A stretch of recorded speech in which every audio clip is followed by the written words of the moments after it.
दोस्तों आज हम कई हजार साल पहले जो राज बाइबल में दफन है उस राज से पर्दा उठाने वाले हैं। तो नमस्कार दोस्तों, स्वागत है आपका हमारे चैनल पर। और वीडियो स्टार्ट करने से पहले आप हमारे चैनल पर नए हैं तो हमारे चैनल को सब्सक्राइब जरूर करें और बेल आइकन को जरूर प्रेस करें। तो चलिए वीडियो स्टार्ट करते हैं। तो दोस्तों आजकल पाप काफी ज्यादा बढ़ गया है और यही पाप हर व्यक्ति की मृत्यु का कारण बन रहा है। और मृत्यु की शुरुआत कहाँ से हुई थी ये भी हम आपको बताएंगे। पहले बात करते हैं पाप के बारे में। दोस्तों पाप लूसीफर ने किया था और लूसीफर के मन में कहाँ से पाप आया ये भी हम आपको इस वीडियो में बताएंगे। तो वीडियो को बिल्कुल भी स्किप मत करना, नहीं तो आप इन सारे सवालों के जवाबों से वंचित रह जाएंगे। लूसीफर कौन है जो सबसे पाप करा रहा है और पापियों का राजा बन के बैठा है? और अगर लूसीफर पापी है तो परमेश्वर क्यों नहीं इसे मार देते हैं, इसको क्यों नहीं नष्ट कर देते हैं? ये सवाल कई लोगों के मन में पनपता रहता है। लोग इसका जवाब भी जानना चाहते हैं। इसका भी जवाब हम इसी वीडियो में देंगे। दोस्तों बात करते हैं कि लूसीफर कहाँ से आया था और इसे किसने बनाया था। आपको बता दें कि लूसीफर को परमेश्वर ने ही बनाया था, लेकिन तब लूसीफर एक पापी स्वर्गदूत नहीं था, एक अच्छा स्वर्गदूत था। लेकिन उस अच्छे स्वर्गदूत यानी लूसीफर कैसे पापी बन गया, इसके पीछे की कहानी क्या है? आखिर ऐसा क्या हुआ था कि एक अच्छा स्वर्गदूत पाप करने के लिए मजबूर हो गया?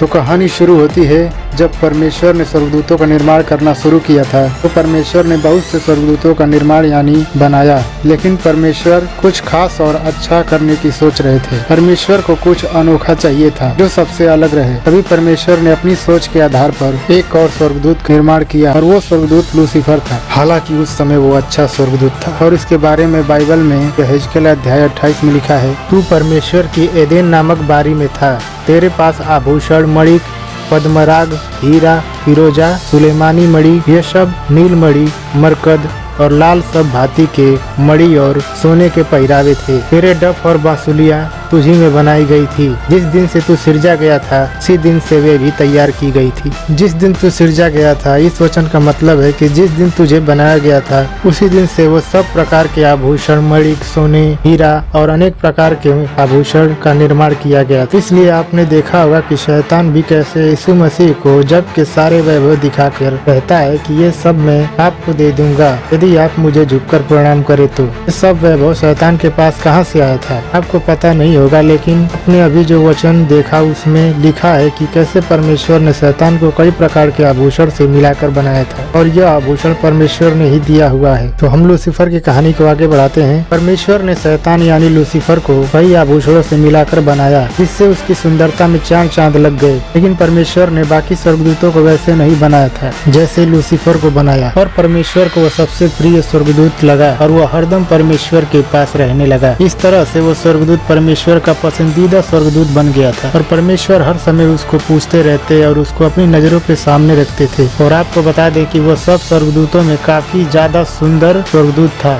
इसलिए सभी उसकी वाहवाही करते थे। और उसी चीज का उस स्वर्गदूत को घमंड हो गया और वो सोचने लगा कि शायद मैं भी परमेश्वर की जगह ले सकता हूँ, क्योंकि मैं इतना सुंदर हूँ, बुद्धिमान हूँ, मेरे आगे कोई इतना सुंदर नहीं है इतना कि मैं हूँ। और आपको बता दें कि उस समय स्वर्गदूत के प्रशंसक भी थे, यानी उसके भी लोग थे जिनका समूह भी था जो अत्यधिक संख्या में था। लेकिन उन्हीं में से एक ऐसा भी स्वर्गदूत था जो सिर्फ परमेश्वर का वचन मानता था और परमेश्वर के हर एक बोल पे हर एक काम करने को तैयार हो जाता था, जो बाद में आज्ञाकारी भी साबित हुआ। जब परमेश्वर को पता चला कि जिस स्वर्गदूत को मैंने पूरे मन से बनाया था, जिसको बनाने में मैंने कोई कमी नहीं की थी, वो स्वर्गदूत मेरी ही जगह लेने की कोशिश कर रहा है, इसी बात पर परमेश्वर अत्यधिक क्रोधित हो गए। तब परमेश्वर ने अपने दूसरे स्वर्गदूत को आज्ञा दी, जाओ उसे इस स्वर्ग से निकाल दो, उसको कभी यहाँ आने मत देना। मैं उसके लिए स्वर्ग के रास्ते हमेशा हमेशा के लिए बंद करता हूँ। और वो स्वर्गदूत गया और दोनों स्वर्गदूतों में लड़ाई हुई और इस प्रकार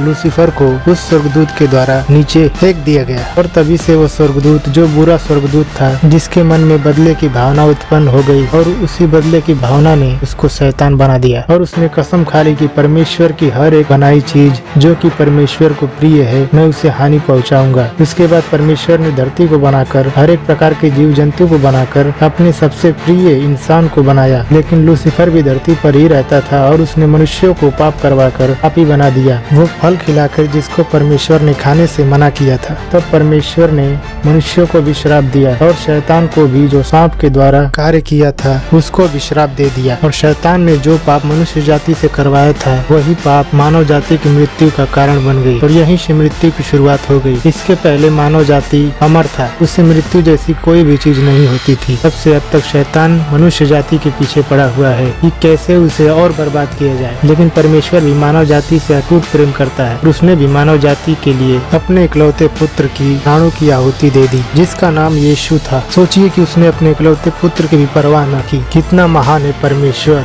और उससे भी महान है हमारा यीशु मसीह, जिसने पापियों के लिए अपने प्राण को त्याग दिया। तो यही थी लूसीफर की कहानी की कैसे वो बुरा स्वर्गदूत बना और कैसे उसने शैतान का रूप ले लिया। और ये वीडियो आपको पसंद आई है तो वीडियो को लाइक जरूर करें, चैनल पे नए हैं तो सब्सक्राइब जरूर करें। तो मिलते हैं अगले वीडियो में ऐसे ही परमेश्वर के सच्चे वचनों के साथ।